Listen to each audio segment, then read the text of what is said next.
इस वीडियो को देख लिया तो आपकी बहुत सी फाइनेंशियल प्रॉब्लम सॉल्व हो जाएगी। जी हाँ, आज सबसे बड़ी एक फाइनेंशियल प्रॉब्लम है लोगों के ऊपर लोन की।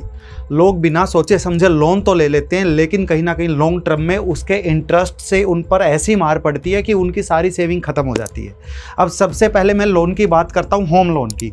आजकल हर किसी का सपना है अपना घर हो, और रियल एस्टेट के दाम जिस बेतहाशा तेज़ी से बढ़े हैं, उसके बाद सबको कहीं ना कहीं घर बनाने के लिए एक लोन लेना पड़ता है। अगर मैं एक लोन का अमाउंट बताऊं आपको, अगर आप एक लोन लेते हैं 50 लाख का और 20 साल के लिए उसकी EMI का प्लान करते हैं, जो करंट लोन रेट चल रहा है लगभग 9% के आसपास, तो उसका लगभग आपको मंथली EMI पड़ेगा 43,000 के आसपास, जिसमें आपको बैंक को लौटाना तो है सिर्फ 50 लाख रुपए, लेकिन 20 साल में आप उस पर लगभग 54 लाख रुपए का ब्याज भर चुके होंगे।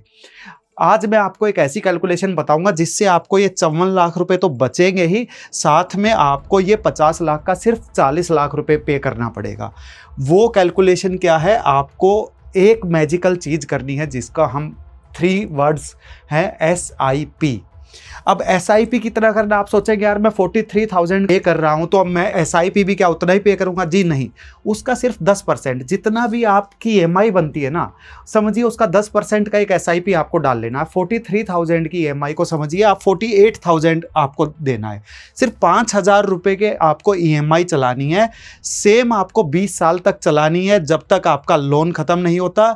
वहां पे आपको 9% का ब्याज जा रहा था, यहाँ आपको रिटर्न 16% का मिल रहा है।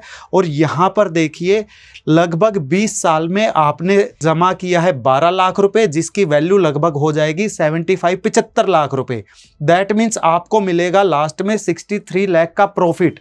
दैट मीन्स आपने बैंक को दिया 54 लाख रुपए, 9 लाख रुपए आपका प्रिंसिपल से भी कम हो जाएगा। दैट मीन्स आपने बैंक का पैसा 20 साल यूज किया और उसको 41 लाख रुपीज वापस दिया है, सिर्फ एक 10% के SIP इंक्रीमेंटल से। तो ये कितने बड़े काम की चीज़ है, आपको ऐसी ही बातों को समझना पड़ेगा। और ऐसी ही चीज़ अगर आप अपने लाइफ में यूज़ करने लगे तो आपकी लाइफ बहुत ज़्यादा ईजी होने वाली है।